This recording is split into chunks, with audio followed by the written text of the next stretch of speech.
Бид бүхэн нөгөө нэг хятадын металл уург гээд компани дараа ирээд шаардлага өгөөд энэ олон зуун залуучуудын цалин мөнгөний асуудлаар ярьлаа. Тэгээ би одоо энэ нэг юм хятадын нэг жижигхэн тосгонд ирсэн юм шиг л алхаж байгаа үстэй энд одоо хараа.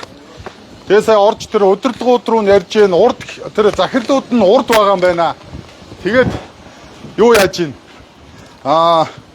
Маргааш 8 цагт хариу өгөөд өдөөс хойш хариу өгөлцөөд тэгээд мөнгө төгрөнийхөө тооцоог тулгаад тэгээд хизээ өхөө яг тамгаа даралцаад ингээд шийдъя гэдэг ийм шийдэлтэй ийм хариу өгж бид нэр боллоо. Тэгээд маргаашнаас бид нар өдөөс хойш ширээний ард тэр захирлуудтайгаа сууж уулзнаа. За ийм байдалтай явж байгаа учраас би та бүхэндээ бас тайлгнахыг хүссэн юм аа. За манай хүмүүс ардаас гарч ирж байгаа юу те? Нөгөө микийн карманд байна. За үдж байгаа бүх хүмүүс сайхан шеэр хийгээд өнөөдөр Монгол хүн Монгол үндэстнээ хайрлан хамгаалж бид нар цаг хугацаа энэ хийсэн хүч хөдөлмөрөөрөө бид нар хохирмооргүй байна.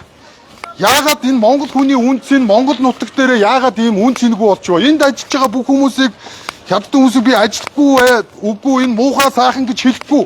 Гэтэл энэ хүмүүс цалингаа дор бүрн аваад байгаа байж Монгол хүмүүс яагаад хохирж үлдээх ёстой гэж. Би надтай зүрх болгонд энд Монгол хүн байхгүй. Сэлэг төсөлтөөр Монгол компаниуд ажил хийгээгээд аваагүй ирнэ. Дандаа хятадын компаниудад энийг өгсөө.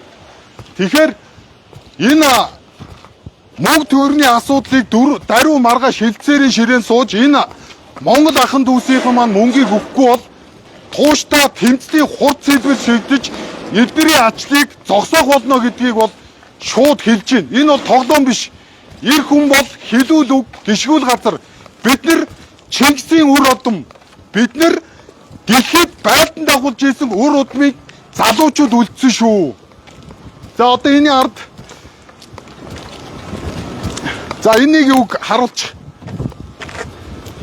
China Metallis гэж байгаа. Тэгээд нэг уург групп гэдэг нэг юм том компани юм шиг байгаа. Угаасаа том байгаа л да. Тэгэхдээ энэ Монголын мөнгө санхүүжилтээр энэ мөнгөөр одоо энийг барьж байгаа. Гисэн ирнэ хятадууд эндээс маш олон ашиг хонжоо олж байгаа. Одоо юу гэсэн үг юм бэ? Ард түмний татвараар энэ олон төслийг хийж барьж байгаа хэрнээ Монгол хүний карманд цалин хөлс нь орохгүй явагдаж байна гэдэгт би игдүүцэж байна. Үнэхээр игдүүцэж байна. Тийм болохоор маргааш 8 цагт хятадаас дарга нь манай хүмүүс рүү ярьж би чатаар хариу өгнө гэсэн өдөр хэдэн цагаас уулзгаа тохино гэсэн. Тэгээд эн чи юугаар яана гэлээ? Ондон хурл хийн гэсэн тийм ээ. За манай Батаада гэртээ сайхан амраараа заа юу. За тэгээ бүгдээрээ нэгдэн нийлнэ. Бид нар сая хэлсэн. Бид нар 2-3 зугуулаа ирээд энд ажиллаж байгаа бүх хүмүүсийг бид нар зогсоож чаднаа. Бид нар техник том машинаар авчаад бүх хаалгыг хааж чаднаа. Тэр үед биднийг хэн өмөөрчих нү, эднэрийг хэн өмөөрөх нү бүгдээрээ харъя. Нөгөө манай нэг том дарга нар ирээд хятад хүмүүсийг өмөөрөх нү, Монголынхоо энэ нэг ядарсан цалингаа авч чадахгүй иргэдийг өмөөрөх нү гэдгийг харъя зөв. Зөв шүү дээ угаасаа. Хэдэн үзэж байна? Мөнгөтэй хятадуудын талын дарга нь орох юм уу? Мөн ядарсан ажил хийгээд мөнгө авч чадахгүй байгаа иргэдийн тод орох юм уу харддаг. За манайхан эднэрийг та бүхэн ганц юм өгье.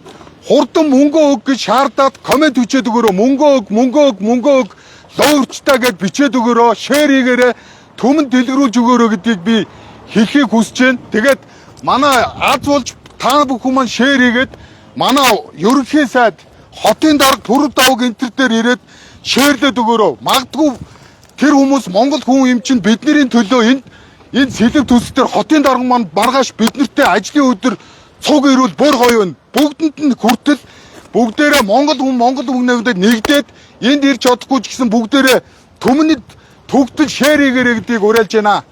За ингээд цаг гаргаж үзэн шеэр хийсэн, комент бичсэн бидэнтэй хамт байгаа Монгол ахын дүүстэй бүгдэнд нь баярлалаа гэдгийг хэлхийг хүсэж байна.